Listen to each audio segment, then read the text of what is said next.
I'ma keep it a bean. Stick to the script, every scene. This from last year, but they clean. Say to say, I'ma take something else, but it's winning team. Charlie Sheen, fam gang, the regime.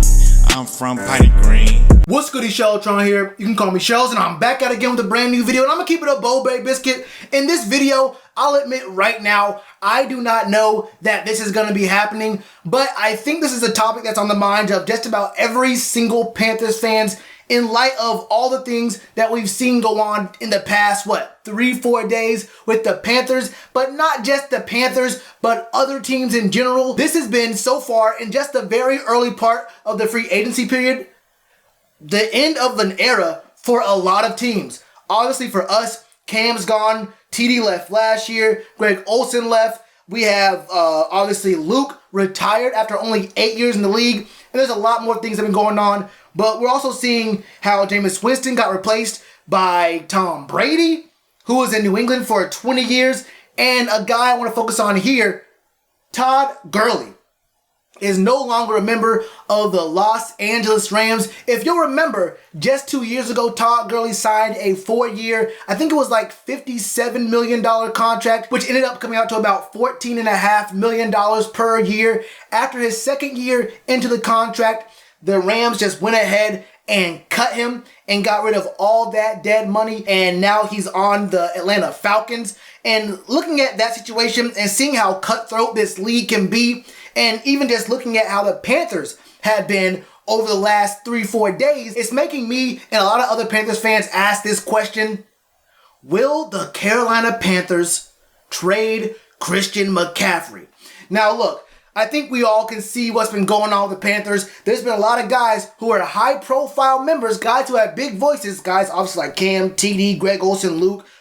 We saw even Eric Reed, who's only on the team for about 2 years, but he's been kind of outspoken, and now he's gone. He had one good year with the team. Last year he was battling injury, and he had a very bad year, and he got replaced by a backup kind of guy. We'll see how that works out for us. But it looks like the team has been trying to move away from any sort of resemblances to the old regime that Ron Rivera, Jerry Richardson, the guys who kind of defined what the Carolina Panthers really meant to a lot of fans before David Tepper bought the team. Actually, I said I was going to call him Dave. I'm going to call him Dave. When Dave bought the team just 2 years ago, it seems like they're trying to go ahead and make it like, okay, it's Dave's team now. You got Rev Rule. You got Joe Brady. Fresh new bodies in the organization and the front office, and now you're going to have fresh new bodies on the field. All dudes you can say you built up with your own fingerprints. You have your own hand in the deals for these new guys, and it makes people believe, first of all, look, we all understand how the NFL works with running backs. There was at one point a thought that you couldn't draft running backs in the first round because it wasn't a position you could really, keep for a long time, and you could still find some good value in the second, third, maybe even fourth round, because everyone knows that the running back position is the one spot in football that is the most easy to transition from college to the pros. You're running the ball. If you're strong, fast, you can catch, you can do all those things. It's going to be a pretty easy transition from college to the pros.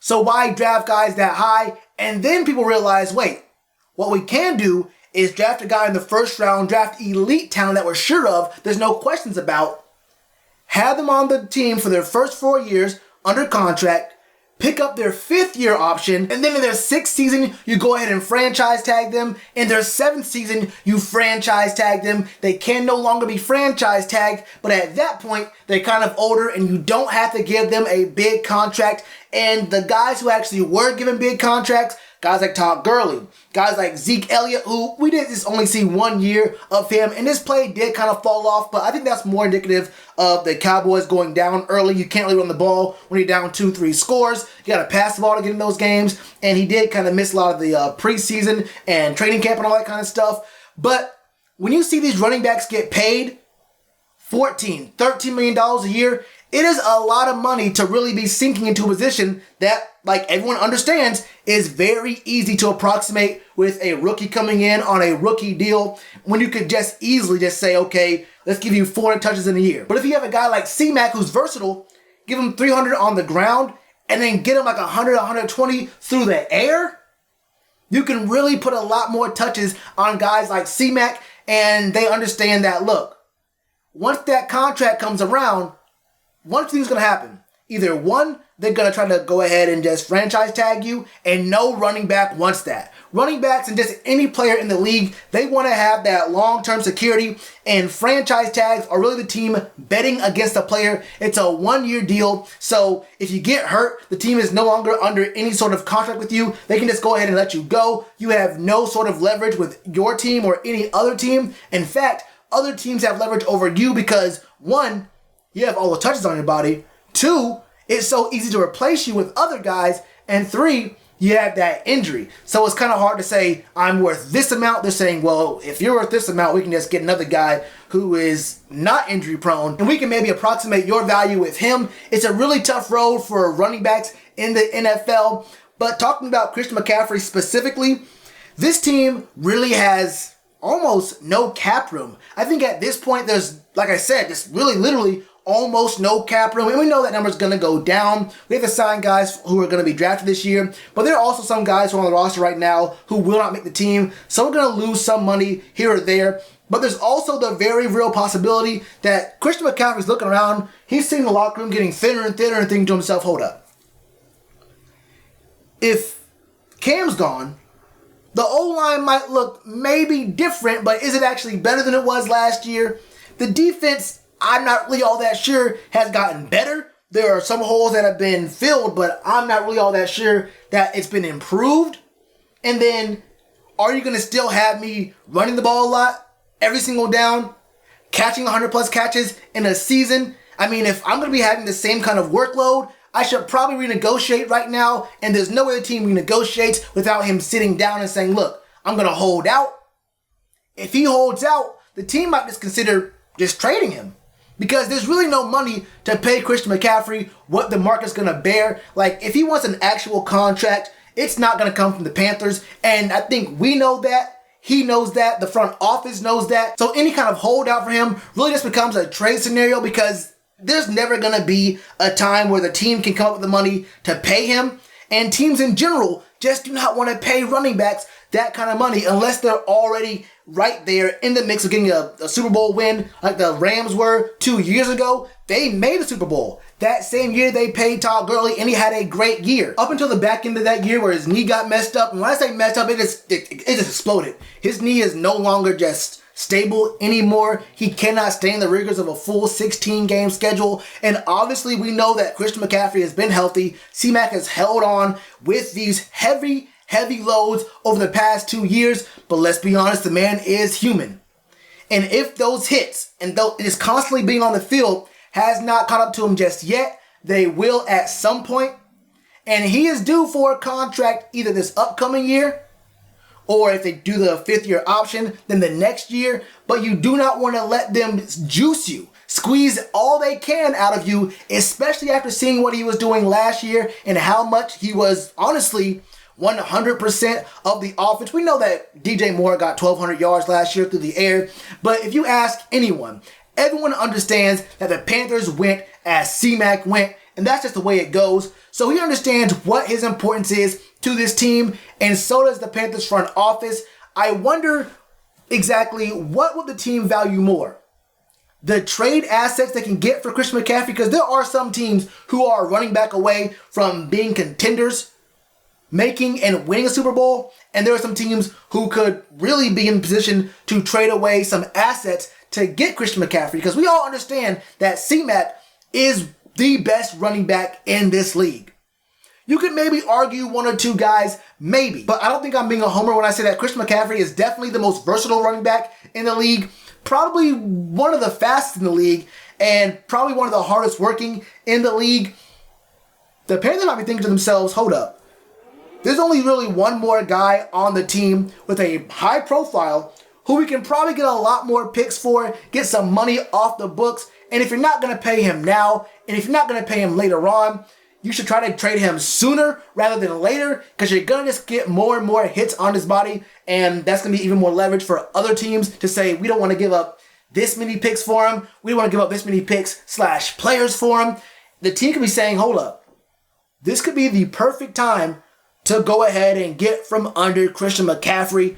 And strategically, that might make sense for the Panthers front office, but I'm pretty sure from the fans' perspective, that is one of the worst moves that can be made. But we've already seen that this front office, this new ownership with Dave, Marty, we see Rev Rule and Joe Brady, they are not scared to make unpopular decisions. They are not scared to completely change the face of this franchise. So it makes me wonder just how likely is it that Christian McCaffrey goes ahead and is on the trading block? Because the team was trying to trade Cam. Let's be honest, during all this talk about maybe Cam will be a quarterback, if he's healthy, we'll find out. The team was definitely shopping Cam throughout that whole time period. It's not like just when that news came out that they allowed Cam to search out a trade for himself. It wasn't like that was the first time the team was looking at trading him. They were definitely trying to shop this man for the past month, maybe even 2 months.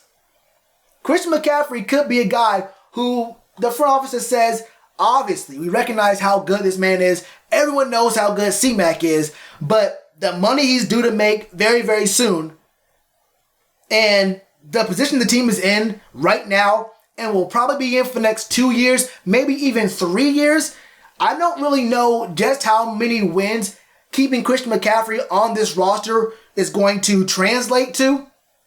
They might be thinking, okay, if we're going to lose anyway, we may as well lose with another guy and get more money on our books and possibly get more picks or different players on our team while moving him so that Christian McCaffrey can win somewhere and we can bring in these other things that will help us later on down the road.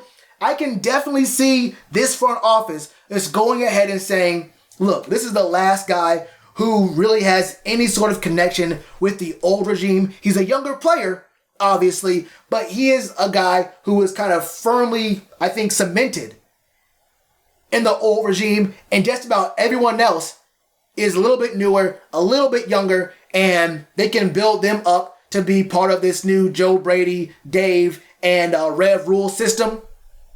I would not be surprised if Christian McCaffrey was traded off the Panthers. I think a lot of fans would hate that. I know I would hate that. This isn't like Cam where it was a much clearer decision there. He was unhealthy. We couldn't bring him in to have a physical and see how he was in a workout. And there's a lot of questions. Last year of his deal, not a lot of trade value even without it being the last year of his deal. So it was kind of a hard decision either way. But Christian McCaffrey is a much, much, much harder decision to make. C-Mac is definitely the biggest draw to the Panthers right now. Teddy Bridgewater gets some love. Man, he's an decent quarterback. But it's very obvious that the face of the franchise is Christian McCaffrey. And it's going to be very hard for this front office and this owner to go ahead and trade him. That would be ripping off the Band-Aid completely. That would be ripping off the whole face. You ever seen Face Off, that movie? That's exactly what it would be if the team were to trade Christian McCaffrey away. And just seeing how cutthroat the league is with running backs nowadays, I just would not be surprised if that happened. That's all I got for right now, man. I'm obviously not reporting on like it happening or being in the works or there's talks about it or whatever. But what we've seen around the NFL and what we've seen with this Panthers team specifically leads me to believe there is a more than, 20% chance, I would say, that there are at least talks about Christian McCaffrey being moved from the Panthers. That's how I feel about it. What are your thoughts on all this, man? Let me know all your thoughts in the comments below. And you already know what to do with that like button. Cheers to you, appreciate the chance. Been told y'all I been the man. Been told y'all I had the gift. Tell a friend to tell a friend. Real ones gonna recommend. Count this as another win.